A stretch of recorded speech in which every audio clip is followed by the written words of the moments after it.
naman yung mga Bebe Love, si Roda kasi, nakilala ko siya kasi dati nag-judge ako sa isang singing contest. Ang ganda ng boses niya, may talent. Tapos, doon ko siya nakitaan ng parang potential as a singer, no? Kala ko nga singer-comedian to. Pero magaling din pala si Roda sumayaw. Talented na bata kasi nagpipaint din siya, magaling siya mag-drawing, magaling sa English, magaling magsalita at napakasipag. Kaya lang syempre, sa hirap ng buhay, parang walang room para mabuksan ng pag-asa kung ano man ang pangarap ni Roda sa buhay. Alam ko naman na sumasali ka sa mga singing contest. Ano ba yan? Nakikibalita ka lang.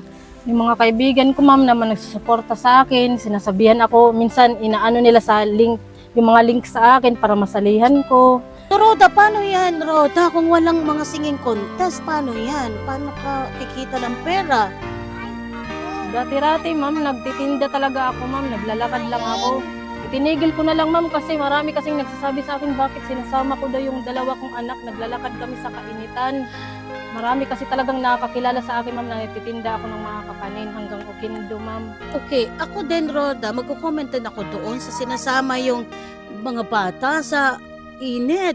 Kasi nakakaawa, okay? Pero siguro naman may reason ka kung bakit mo sinasama yung mga anak mo sa paglalako. Kung mapag-iwanan, ma'am. Si husband, gwapo ha? Na-in-love ka pa. O, paano kayo nag-meet ni Ma'am, husband? supposed to be teacher siya, ma'am, eh. Oh, College anong din siya nangyari? sa WSSU, hindi rin nakapagtapos education. English secondary, ma'am, yung course Oo, niya, mga ma'am. Inglesero. Ito mag-asawa ito. Anong nangyari? Na- Kuya, maghanap ka pa ng Pang-Valentine's. trabaho na medyo mataas-taas naman yung sweldo para maayos mo itong bahay nyo. 'Di ba?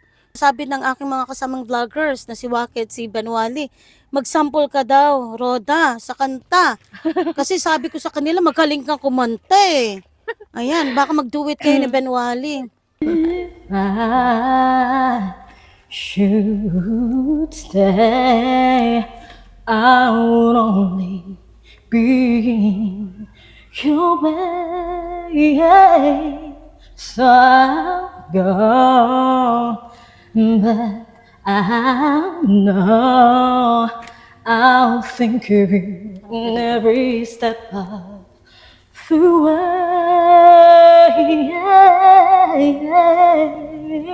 Ayan, di ba? Pasample pa lang yan. Wala pa kayo mga Ano si Ma'am? kamay. Okay, alam mo, talaga pinapapawisan makaduet si na Ma'am. tayo. Ayan. Si, si husband din pinagpapawisan. O ano, so, nakadalawa kayong anak. So, dito nyo yung ginawa. Kasi isang bahay nyo ginawa, hindi dito. Venue. May venue talaga. Parang wala akong nakikita bahay doon. Na ano naman, Ay, nasira. Sinira na namin, ma'am, So, kasi doon luma galing na. yung dalawang anak nyo. Tatlo Ma'am, actually, kung maka-actually ka pa premature, kuya, ma'am. ha? Oh. Premature, ma'am, namatay, ma'am, Ay, sa sanitarium. Oh, ganun ba? 8 months lang yun, ma'am. First baby namin. Opo, ma'am, ate, bebe. Tapos, doon yung ginawa yung dalawang bata. So, dito, hindi na kayo nakagawa. Hindi na, kasi makikita ng mga bata. Control na kami, ma'am, kasi sa hirap, ma'am. Yes, importante Ayoko yan. talaga, ma'am, Mag-control na muna kasi sa hirap ng dumami. buhay, wag muna mong dagdagan ang mga anak, no? So, nag-aaral na yung mga bata. Isa pa lang. Ito, ma'am, ngayon, ma'am, darating na enrollment, ma'am, ano na siya, ma'am, mag-kinder na. Magkikinder. Tapos ito, Grade 3 na sa susunod. grade 3 sa susunod.